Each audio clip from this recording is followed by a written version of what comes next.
Haryana Sikh gurdwara management committee के general secretary पद से इस्तीफा देने के बाद मीडिया के सामने आए गुरविंदर धमीजा। उन्होंने महंत करमजीत सिंह पर कई गंभीर आरोप लगाए। उन्होंने महंत करमजीत पर नशा करने के साथ साथ अपने डेरे के सेवादारों को हरियाणा सिख गुरुद्वारा मैनेजमेंट कमेटी से भी सैलरी देने के आरोप लगाए। उन्होंने कहा कि बलजीत सिंह दादुवाल हरियाणा सिख गुरुद्वारा मैनेजमेंट कमेटी के अच्छे प्रधान साबित हो सकते हैं।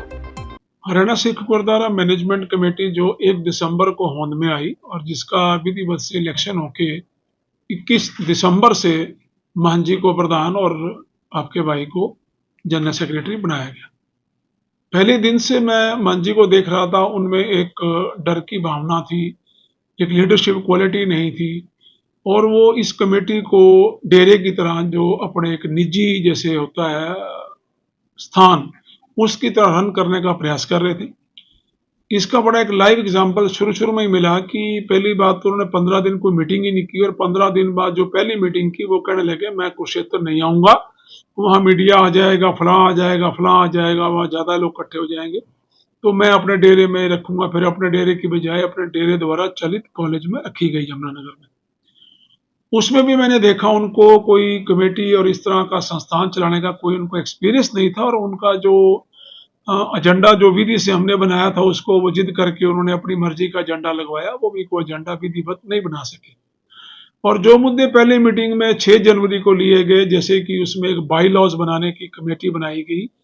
उसमें उन्होंने वो जो लोग डाले कमेटी बनाने के लिए, आज 9 महीने बाद भी वो कोई बाई लॉज जो कि हमने उनको बना के दे दिए थे उनको भी एजेंडे में रख के लागू नहीं करवा सके, जिससे ये प्रतीत होता है कि शायद उन्होंने ये कार्य जान के किया है, ताकि उनको था भी अगर नए लॉज जो हरियाणा बनाना चाहता है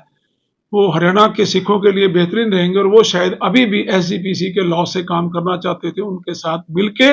हरियाणा कमेटी को नुकसान पहुंचाना चाहते। धीरे धीरे उनकी जो है ये जो गलत नीतियां वो आगे बढ़ती गई और उन्होंने अपने डेरे के और गुरमीत सिंह त्रिलोकेवाड़ा जी के डेरे के सभी मुलाजमों की तनख्वाह जो है वो हरियाणा कमेटी से निकालनी शुरू कर दी।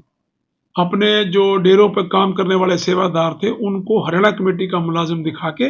4-4 गुना तनख्वाह जो है कमेटी से लेनी शुरू कर दी। यही भी वो नहीं रुके, इसके अलावा उन्होंने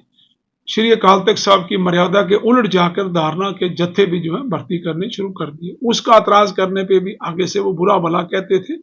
और मीटिंग में जो मोहन जी सिंह जी हैं वो उनकी जिम्मेवारी होती थी कि मीटिंग को खड़ा जाए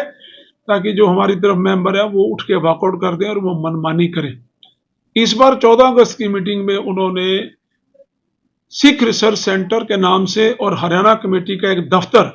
अपने डेरे जोड़िया में बनाने के लिए उन्होंने मता नंबर 51 और 52 ये 2 मते अगर पास हो जाते तो लगभग 6 करोड़ रुपया जो है महंत जी अपने डेरे पे ले जाने में कामयाब हो जाते, जिसको हमने उनकी जो ये इस किस्म की सोचें थी उनको नेस्ता नाबूद किया, उनसे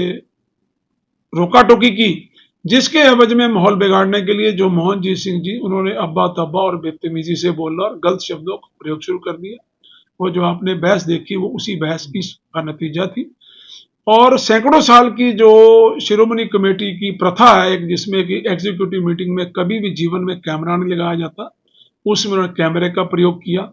और कैमरे का विशेषतर प्रयोग करने के पश्चात उसकी एडिटेड व्यूज निकाल के कोई भी अपने घर में बहन भाई बच्चों की बहस को पब्लिक के आगे जनतक नहीं करता। उन्होंने उसमें से सिलेक्टेड जो थी पोर्शंस को एडिट करके जो है अपनी कमेटी की जो है भंडी जो है बाहर करी, उससे कमेटी की बहुत पूरी दुनिया में बेइज्जती हुई। इसके अलावा अपने जो प्रधान वाले और मीटिंग वाले के बीच में एक दरवाजा था, उस दरवाजे से मीटिंग के दौरान जहां मेन डोर पर पुलिस खड़ी थी और अंबाला से भी पुलिस उन्होंने बुलवाई हुई थी, उसके अलावा उन्होंने सीआईए स्टाफ भी बुलवाया हुआ था। इसके अलावा उन्होंने अपने कुछ गुंडे भी जो अपने कमरे में बुलाकर बिठाए हुए थे उनको भी मीटिंग में जब ये बहस शुरू हुई उस पे उनको भी अपना दरवाजा खोल के पुलिस के दूसरे दरवाजे से उनको अंदर ले लिया और माहौल बहुत ज्यादा जो है विस्फोटक हो गया। इस सारी स्थिति को देखते हुए जो मामला है, और इससे पहले भी इन्होंने ख्याली बेअदबी के भी बहुत सारे दाग लगाने का प्रयास किया। इससे पहले मई में भी उन्होंने कोशिश की कि हम जनरल सकत्तर को किसी तरह एक तरफ कर दें। ये सब उनकी जो है प्लानिंग वो विफल हो रही थी। उन्होंने इस बार जो है हाथापाई की प्लानिंग बनाई और वो हाथापाई नहीं हुई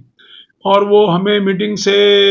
वॉकआउट करने के लिए भी मजबूर नहीं कर सके, लेकिन मामला तूल पकड़ गया और मामला खराब हो गया। इसके बाद उन्होंने अपने डेरे पे मीडिया को कॉल करके ये धमकी दी कि हमने श्री अकाल तख्त साहब को शिकायत दी है और हम जो है इस बार अकाल तख्त साहब से इनको निकलवा देंगे।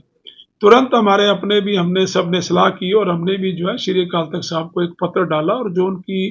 कारगुजारी है उसके बारे में बताया, उनका डॉप टेस्ट लेने के बारे में बताया, उनके करेक्टर टेस्ट के लिए, ब्रह्मचार्य टेस्ट के लिए निवेदन किया। इसके अलावा जो वो दिन रात झूठ बोलते हैं उसका भी लाई डिटेक्टर टेस्ट का कहा, प्लस जो उन्होंने ख्याली बेअदबी का एक दाग लगाया था उसको भी हमने कमेटी के लिए एक बनाकर उसकी भी जो है छानबीन करने के लिए एक एप्लीकेशन हमने भी दी। उसके निमित्त जब श्री अकाल तख्त से एक चिट्ठी आ गई कि हम लोग एक प्रबंध की मीटिंग नहीं कर सकते, तो हमें लगा कि जो प्रबंध की मीटिंग एक जनरल हाउस की 29 अगस्त को बुलाई गई थी उसको निरस्त करने के लिए ये जो है एक उन्होंने झूठी कंप्लेंट डाल के उसको बताया कि इसमें माहौल खराब हो जाएगा, ये मीटिंग ना होने दी जाए, तो कमेटी के खिलाफ वो चले, अपने मेंबरों के खिलाफ चले वो। तो इस सबको देखते हुए हमने जो अकाल तख्त साहब से हमें चिट्ठी आई, तो क्योंकि श्री अकाल तख्त साहब हमारे लिए सर्वमान्य है और उनके आदेश संदेश हमारे लिए सब हुक्म है, तो हमने सोचा क्यों ना कमेटी से रिजाइन कर दिया जाए, ताकि जो 5 मेंबरी कमेटी इसकी इंक्वायरी करनी आएगी तो हमें पोस्ट पर बैठे हुए उसमें जो है ईमानदारी से निर्भय निर्वैर इंक्वायरी ना हो, कोई दिक्कत ना आए। इसलिए मॉरली हमने अपनी जो है इकलाक जिसको हम कहते हैं अपनी, हमने वो रिजाइन कर दिया है। और जैसा कि आप बता रहे हैं कि आपको पता लगा है कि मान जी ने रिजाइन कर दिया, तो उनके भी रिजाइन करने का मैं स्वागत करता हूँ। अगला स्टेप क्या होगा आपका? अगला स्टेप है जी, हमने तो रिजाइन कर दिया, उस रिजाइन को अब हमने होम्स का तरफ ये किया कि हमारी अपॉइंटमेंट होम डिपार्टमेंट से हुई थी, जो ये नॉमिनेटेड बॉडी है, वो आगे गवर्नर साहब को क्या सिफारिश करते हैं, क्या आगे होता है। बाकी हमारे मेंबर हमारे पास अभी भी बहुत से सक्षम मेंबर हैं। अगर महन जी चले गए तो उससे मुझे नहीं लगता कमेटी को किसी किस्म का कोई नुकसान होने वाला है, कि उनकी जो डेरावाद की नीतियां थी वो मेंबर्स नहीं चलने देंगे। और मैं उम्मीद करता हूं कि जो भी अभी बाकी बचे हुए मेंबर्स हैं अच्छा निर्णय लेंगे। और मैं आने वाले समय के लिए अपने सभी मेंबर से वादा करता हूं कि भले हम पोस्ट पे ना रहें या मेंबर ना रहें, दोनों ही हालात में जब भी हमें किसी सेवा के लिए, सुझाव के लिए बुलाया जाएगा, हम सदैव पहले की तरह तत्पर रहेंगे और सारी मदद करेंगे। आपका पूरा नाम? मेरा नाम Gurvinder Singh Dhamija, general secretary, Haryana Sikh gurdwara management committee.